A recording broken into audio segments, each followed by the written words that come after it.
माता लक्ष्मी देवीला प्रसन्न करण्यासाठी लोक अनेक प्रकारच्या पूजा आणि उपवास करतात.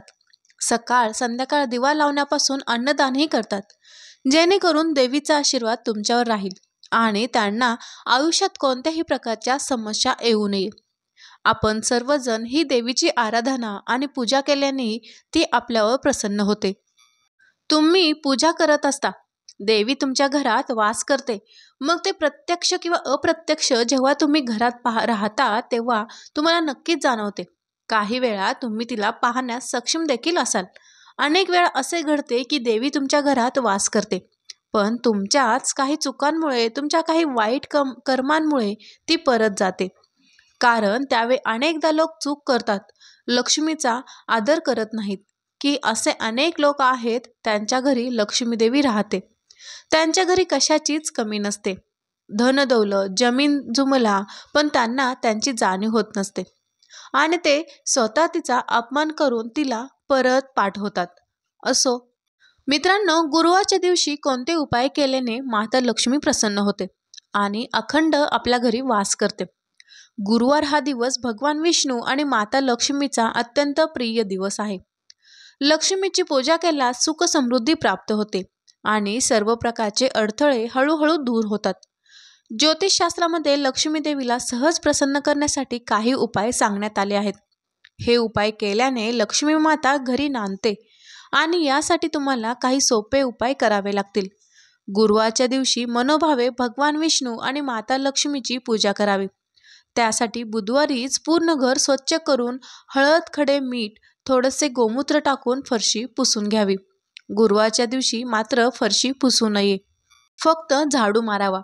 गुरुवारच्या दिवशी फरशी पुसण्याचा सक्त मनाई केली आहे आणि जर काही कारणास्तव फरशी पुसावी लागली तर त्याच्यामध्ये मीठ अजिबात घालू नये. लक्ष्मी देवीला प्रसन्न करण्यासाठी प्रथम लक्ष्मीची पूजा करा आणि त्यानंतर लक्ष्मी स्तोत्र, श्रीसूक्त किंवा कनकधारा स्तोत्राचे पठण करा. धनसंचय करण्यासाठी लक्ष्मीच्या या चमत्कारिक पठणामुळे चांगले लाभ मिळतात. पैशांच्या कमतरतेवर मात करण्यासाठी हा सर्वात शक्तिशाली उपाय मानला जातो. यासोबतच लक्ष्मी मातेचा आशीर्वाद प्राप्त होतो आणि जीवनात समृद्धी प्राप्त होते, अशी मान्यता आहे. तसेच गुरुवारच्या दिवशी केस कापू नयेत. कापू नयेत. कोणाचा अपमान करू नये. कोणाला कटू वचनाने दुखवू नये. घरातील लक्ष्मी रूपी स्त्रीचा अपमान करू नका. गुरुवारी ब्रह्ममुहूर्तावर उठून नित्य कार्य आटपून घर स्वच्छ करावे. उंबरठ्यावर हळदीचे लेपन करून भगवान विष्णू आणि माता लक्ष्मीची पूजा करावी. गुरुवारच्या दिवशी स्नान करून एक हळकुंड पिवळ्या रंगाचे रुमालामध्ये ठेवा. हळदीने रंगवलेले तांदूळ, नारळ आणि एक सुपारी त्यात रुमालात ठेवा. हळदीने रंगवलेला 1 रुपया त्यामध्ये ठेवून त्याची पूजा करा. या उपायाने धनधान्यांमध्ये वाढ होते. धनप्राप्तीसाठी रोज देवी लक्ष्मीची पूजा कराल. लक्ष्मीला एक लवंग अर्पण करा, त्यामुळे लक्ष्मी प्रसन्न होते. 11 कवड्या शुद्ध केशरांमध्ये रंगवून पिवळ्या कपड्यात बांधा आणि पैसे ठेवण्याच्या जागेवर ते ठेवा. त्यामुळे घरात धन येत राहते. रात्री 10 नंतर सर्व कामे संपवून उत्तर दिशेला तोंड करून पिवळ्या रंगाच्या आसनावर बसावे. समोर त्याला 9 दिवे लावावे. हे दिवे पूजा करताना विझले नाही पाहिजेत. लाल रंगाचे तांदूळ घ्या, त्यावर श्रीयंत्र ठेवा आणि त्यांची पूजा करा. हा उपाय पौर्णिमेला केल्याने धनलाभ होईल. प्रत्येक अमावस्याला संपूर्ण घर स्वच्छ करावे आणि आंघोळ वगैरे केल्यानंतर घरातील देव्हाऱ्यात धूप अगरबत्ती लावावी. या उपाय केल्याने घरात बरकत येईल. सुख समृद्धीसाठी गुरुवारी लक्ष्मी देवीच्या पूजेमध्ये कमळ किंवा गुलाबाचे फूल अर्पण करा. ही फुले लक्ष्मीला खूप प्रिय आहेत आणि लक्ष्मी स्वतः कमळाच्या फुलावर विराजमान आहे. गुरुवारी लक्ष्मीची पूजा करताना हातात कमळ किंवा गुलाबाचे फूल ठेवा आणि लक्ष्मीच्या चरणी अर्पण करा.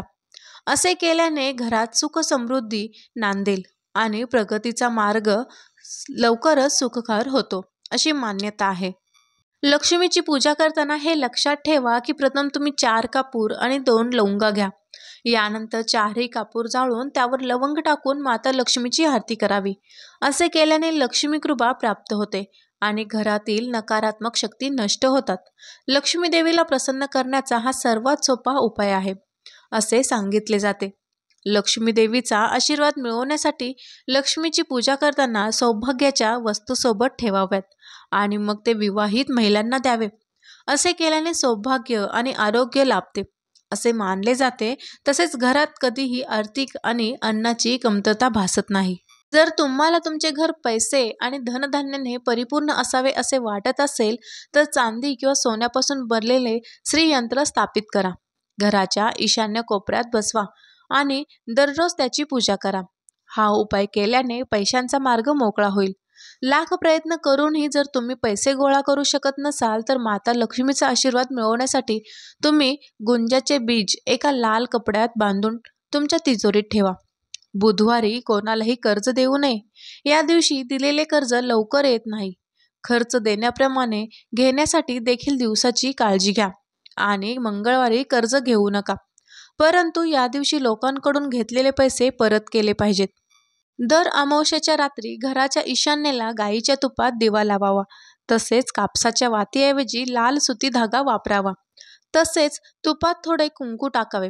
असा दिवा लावल्याने घरात जनाची आवक वाढते आणि माता लक्ष्मीची कृपा आशीर्वाद मिळतो. खूप प्रयत्न करूनही पैशाची चणचण संपत नसेल तर घरातील प्रमुख व्यक्तीने रोज पांढऱ्या चंदनाचा टिका लावा आणि घराच्या स्वयंपाकघरातच भोजन करावे. यामुळे पैशांसाठी नवीन मार्ग तयार होतील. रोज महालक्ष्मीचा ओम श्री महालक्ष्मी नमः 108 वेळा मंत्र जपावा. 6 महिन्यात अनुभव येईल. दुकानात ऑफिसमध्ये गायीच्या पुढे उभे राहून बासरी वाजवणाऱ्या मोहकृष्णाची तस्वीर लावावी. त्यामुळे उधारी लवकर वसूल होते. पिंपळ वृक्षाला पाणी घालावे. त्यामुळे धनवृद्धी होण्याचा मदत होते. त्या पाण्यामध्ये साखर, तूप, दूध घालावे. ते अधिक ठरते. ज्या घरामध्ये भगवान शंकराची पूजा होते, देवता, साधू, गुरांचा सन्मान होतो, अशा घरांमध्ये लक्ष्मी निरंतर राहते. जी स्त्री नियमितपणे गोग्रास गाईच घास बाजूला काढून ठेवते आणि गायीची पूजा करते, तिच्यावर लक्ष्मीची कृपा कायम राहते. आर्थिक वृद्धी होण्यासाठी माता लक्ष्मी आपल्या घरात येण्यासाठी आपण दर शनिवारी धान्य दळून आणावे. नवीन केरसुनी वा झाडू वापरण्यास काढताना तो शनिवारच्या मुहूर्तावरच वापरण्यास सुरुवात करावे. पैसा तर सर्वांनाच हवा आहे. काही लोकांना कमी श्रमात भरपूर धन प्राप्त होते तर काही लोकांना रात्रंदिवस राबूनही अगदी अपुरा पैसा प्राप्त होतो. अशा वेळी वरील उपायांचे पालन केल्यास तुमच्या परिवारावर घरात लक्ष्मीची निरंतर कृपादृष्टी राहू शकते. तर मित्रांनो, तुम्हाला हा व्हिडिओ आवडला असल्यास आणि ही माहिती आवडली असल्यास व्हिडिओला नक्की लाईक करा. आपण भेटूयात आणखीन एका नवीन व्हिडिओमध्ये.